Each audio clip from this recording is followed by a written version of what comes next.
بسم اللہ الرحمن الرحیم۔ السلام علیکم۔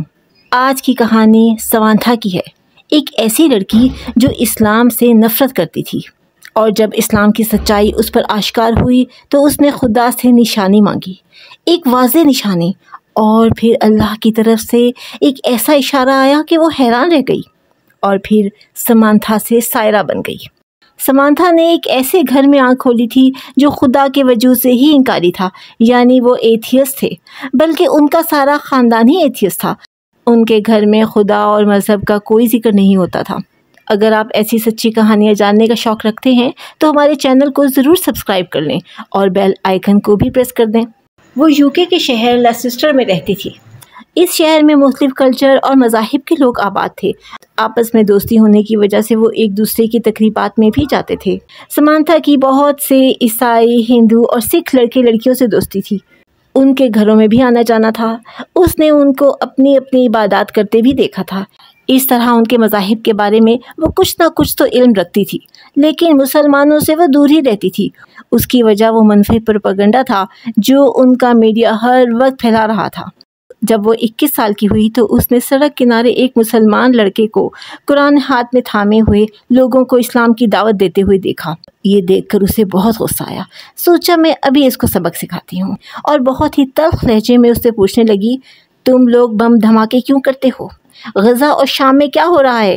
اور بھی بہت سے ایسے سوال کرنے لگی، لیکن جواب میں اس بھائی کا لہجہ نہایت نرم تھا اور وہ انتہائی مدلل جواب دے رہا تھا۔ سمانتھا اس پر شدید ڈپریس ہو گئی کیونکہ وہ بحث میں ہار چکی تھی۔ وہ اپنے مقصد میں کامیاب نہیں ہوئی تھی۔ ایک انٹرویو میں کہتی ہے، آج جب میں اس واقعے کے بارے میں سوچتی ہوں تو مجھے اپنی اس حرکت پر بہت شرمندگی ہوتی ہے۔ وہ یقیناً میری جہالت کا دور تھا۔ اس واقعے کے بعد سمانتھا نے ٹھان لیا کہ اسلام کے خلاف مواد اکٹھا کرے گی تاکہ ایسے لوگوں سے بحث میں جیت سکے۔ اس نے اپنے ایک کلاس فیلو سے رابطہ کیا جو مسلمان تھا اور اس سے بھی اسلام کے خلاف ایسے ہی سوال کیے۔ اس پر اس نے بھی نہایت نرم لہجے میں جواب دیا۔ اس نے سوچا یہ تو مسلمان ہے، یقیناً اسلام کے خلاف اچھی بات ہی کہے گا، مجھے خود تحقیق کرنا ہوگی۔ اور اس طرح پھر اس نے میڈیا سے مختلف مواد اکٹھا کرنا شروع کر دیا۔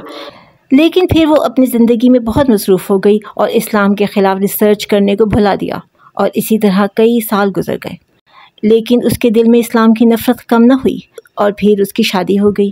جس شخص سے اس کی شادی ہوئی تھی وہ ایتھیسٹ نہیں تھا بلکہ مسیحی تھا۔ گو کہ وہ بہت زیادہ مذہبی عقائد کو فالو کرنے والا نہیں تھا، لیکن اس کا خدا کے وجود پر مکمل ایمان تھا۔ سمانتھا کا اکثر اپنے شوہر سے اس موضوع پر بحث و مباحثہ ہونے لگا۔ وہ خدا کے وجود کے بارے میں بہت سے دلائل دیتا، اور پھر آہستہ آہستہ سمانتھا اس کی باتوں کی قائل ہونے لگی۔ وہ سوچتی کہ آخر یہ کائنات خود بخود تو نہیں بن گئی، کوئی تو ہے اس کا بنانے والا۔ اس کے علاوہ اس نے بگ بینگ تھیوری پر بھی ریسرچ شروع کی، اور پھر خدا کے وجود کی قائل ہو گئی۔ لیکن اب مسئلہ یہ تھا کہ کون سا خدا، یعنی کس مذہب کا خدا؟ خدا کو وہ کہاں تلاش کرے، کہاں جائے؟ عیسائیت تو اس نے بچپن ہی سے اسکول میں پڑھی تھی، وہ اس کے عقائد کی قائل نہ تھی۔ ہندوازم اور سکھزم بھی اسے کبھی متاثر نہ کر سکے، اور اب وہ بدھ مت کی طرف متوجہ ہوئی۔ ان کی تعلیمات نے اسے متاثر کیا، لیکن پھر اس نے محسوس کیا کہ ان میں خدا کے وجود اور اس کائنات کا کوئی واضح علم نہیں ہے، اور پھر اس سے بھی دور ہو گئی۔ اسی کشمکش میں مزید کچھ وقت گزر گیا اور وہ 2 بچوں کی ماں بھی بن گئی۔ اسی دوران کچھ ایسی گھریلو مشکلات کا شکار رہنے لگی کہ وہ شدید ڈپریشن کی کیفیت میں چلی گئی، اور ایک دن اس نے تڑپ کر خدا سے دعا مانگی، اے خدا، میں جان چکی ہوں کہ تو ہے، لیکن میں تجھے کہاں تلاش کروں، کہاں جاؤں کہ تجھے پالوں؟ مجھے کوئی نشانی دکھا، کوئی ایسی نشانی جو بالکل واضح ہو۔ اور پھر اسی وقت اس کے گھر کے اندر کسی نے ایک پمفلٹ پھینکا۔ اس پر لکھا تھا، اگر آپ اسلام کے بارے میں جاننا چاہتے ہیں تو یہاں تشریف لائیے، ہم اسلام کو جاننے میں آپ کی مدد کریں گے۔ وہ یہ دیکھ کر حیران ہوئی کہ عین اس وقت جب وہ دعا مانگ رہی تھی، اسی وقت اسی پمفلٹ کا آنا یقیناً ایک بہت بڑی نشانی ہے۔ یہ دراصل ایک اسلامک سیمینار کی دعوت تھی۔ وہ اس سیمینار میں شرکت کے لیے چلی گئی، اور پھر اس کے دل و دماغ کے بند دریچے تو جیسے کھلتے ہی چلے گئے، اور پھر بہت جلد اسلام قبول کر لیا۔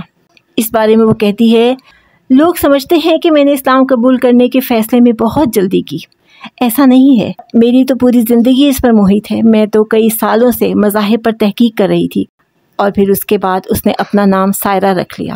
وہ کہتی ہے یہ نام میری ایک کلاس فیلو کا تھا، وہی اسلام سے میرا پہلا تعارف کی وجہ بنی تھی اور اسی لیے میں نے اپنے لیے یہی نام پسند کیا۔ آپ کو آج کی یہ کہانی کیسی لگی؟ کمنٹ سیکشن میں ضرور بتائیے، اور ویڈیو پسند آئی ہو تو لائک اور شیئر بھی کریں۔ شکریہ۔